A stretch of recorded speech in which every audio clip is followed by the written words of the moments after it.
Good morning, everybody. Dennis Engelbrecht, I guess on our encore series of Digging Deeper. So the question most people have been asking me and wondering about is, where is the economy going? Where is the construction economy going?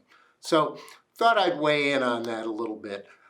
First of all, let me look at my crystal ball. Maybe just nobody's crystal ball is going to be perfect. When we try to forecast the economy going forward, certainly the Fed and everybody else who's paid to do this as a living, nobody knows exactly what's going to happen. But they do their best to try to keep the economy moving along at a moderate pace and controlling inflation as they're supposed to do. So first of all, let's start with the construction economy and where we've been. Where we've been is really an unbelievably fantastic place. Construction industry profits, first of all, are in record territory. They've never been this high, and they've been this high in record territory for 5-6 consecutive years now. So construction's really in a great place. And I guess the downside of that is we're in a cyclical industry, and what goes up does come down. It's illogical to think that it's going to stay up forever. But as well as we're doing right now, I mean, if profits fell to half, they'd be at their normal industry cyclical highs. That's how well we've been doing in construction. We've been doing fantastically. So even if it comes down a little, that's not doom and gloom in any way. So 12 years of growth and record profits, that's a pretty good place. Let's talk about the general economy, because construction, certainly commercial and institutional construction, is a laggard of the general economy generally. So in the various down cycles, if you take the last 15 or 20 down cycles, construction has been a laggard by 3 to 24 months, anywhere in there. We usually follow a downturn of the general economy. Most people think there will be a recession this year in 2023, and some think it may already be beginning, certainly if you look at the PMI and other sorts of business activity measures, they're starting to turn to the negative right now. So, there is a decent chance we're going to be in some sort of slowdown here. If you looked at all the various prognosticators out there, they probably see 23 as a year of zero GDP growth overall, which probably means some growth, then a recession, and some growth. Or maybe we're in a recession now and some later growth, or we grow a little bit in the first part of the year and the second year goes blah on them. So, we're kind of looking at blah. Any way you cut it, that's kind of what everybody sees. There aren't very many people predicting a real serious recession outside of for Great Britain, by the way. Great Britain's not looking really good, but Europe's kind of in the same place. They're muddling along, may already be in a mild recession, but some of their indicators are starting to look a little bit better. So, and China has opened up, so that helps the global growth picture quite a bit. Because China is both a big producer and a big consumer. So them opening from their COVID shutdowns is a big factor, positive for the world economy and for the U.S. economy. So that's probably the good side of that. So general economy looking pretty blah, and that's likely to hit construction later, perhaps late 23 or into 24. Now, there are wild cards out there. Of course, one of the big wild cards is still the Fed tightening by raising interest rates. Interesting thing, I just went back yesterday and looked, but our current interest rate, and even if they go up 1/4 of a point as expected here in the next few days, that still leaves us below average. If we look over the last 60 years, interest rates as set by the Fed, the federal funds rate, is still below the average of the last 60 years. So we're not at some crazy place in this effort to stop inflation, but they are continuing to creep up there, but it's still pretty moderate. We know already that's had an effect on housing, particularly single-family housing. And single-family housing, of course, is sort of dropping like a rock, both in terms of permits as well as construction put in place. And that probably is going to continue here for a little while, but that also has already stopped the high inflation on the cost of housing, so that side of it's a positive.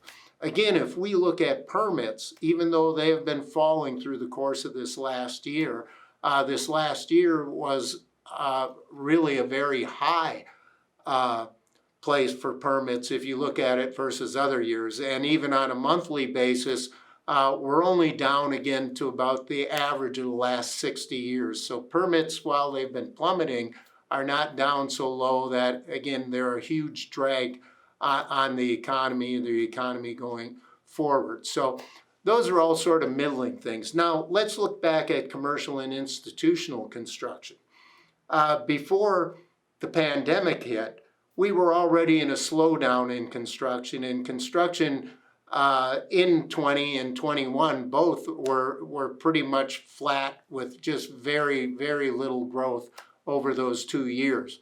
Now, 22 had very substantial growth in commercial and institutional construction, but most of that was probably driven by inflation. There are no certain measures of how much of that growth, which looks to be in the 8 to 10% area, depending exactly what measures you use, but 22 grew substantially, and we don't really know how much of that was really just price growth.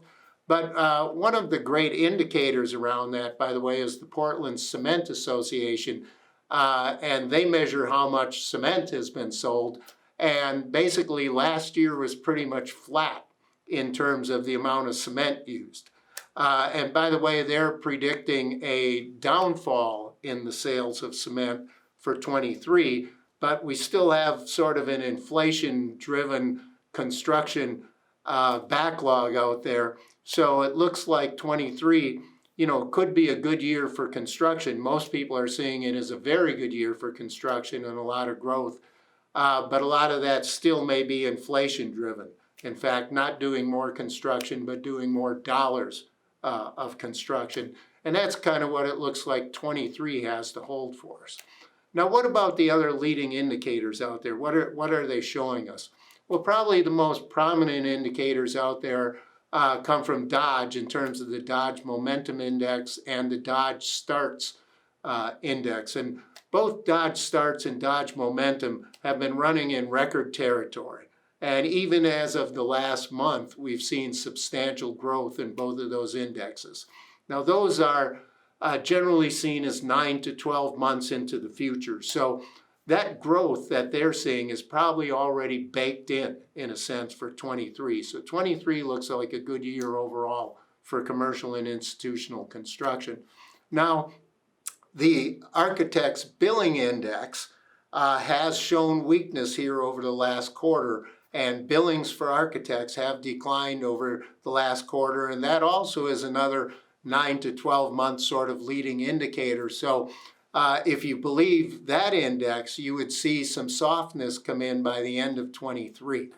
Now, our own leading index does show strength through 23 and even into the first quarter of 24, with construction then slowing. When I say construction slowing, if we looked at 24 as a whole and what it looks like from our viewpoint, it still looks like very slight growth in 24. But the latter part of 24 is definitely softening and starting to move into decline. That decline, by the way, is very, very moderate, which is why the year as a whole still looks to be positive for 24 from our viewpoint. But the second half of that year definitely in a downward trend. But we're not talking about anything near or like the Great Recession, where construction and institutional construction fell by 32%. What we're looking at is maybe a peak to trough fall of 4 or 5%, which is almost nothing. In the big scheme of things, especially if you go back to where we started, we're at record profitability right now. And we've been in 12 years of growth. So if you look from that standpoint, a year where we have a moderate pullback of 3 or 4 or 5% really shouldn't even hit the competitiveness that greatly that, we see a great fall in profitability or great fall in revenue for the industry. We just don't see that happening with what's in front of us now. And of course, we've got, I should say, it really depends on who you are in terms of what work you do in construction, where you are, because it's not the same economic outlook for everybody. The government support for construction, infrastructure, chips, manufacturing, we've got a record amount of government support out there in the market, still most of it yet to come. So if you're in the government, institutional type sectors, those look very, very strong going forward. Likewise, if you live in the South, largely driven by people migration, which again has been going heavily to the South, there's more activity in the South.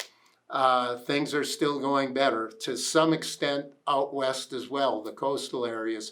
But maybe not so much up in the Northeast and the Midwest, although a lot of that infrastructure spending is strong in those areas. The commercial, the true commercial type of spending is where we might see a larger drop. The things that are really driven by interest rates, driven by housing, those areas, if you're sensitive to those, and I hesitate to say it and hate to say it, but really the smaller companies could feel the downturn a little bit more than the larger companies. Most larger companies I've talked to, they're already set through 24. They've got their backlog at good profits, I might add. That's already, sort of baked in for them. So, the biggest thing is don't panic. And I should come back to people. Right now, unless construction falls in some dramatic way, the fight for people is probably going to remain the same. People are going to be tight.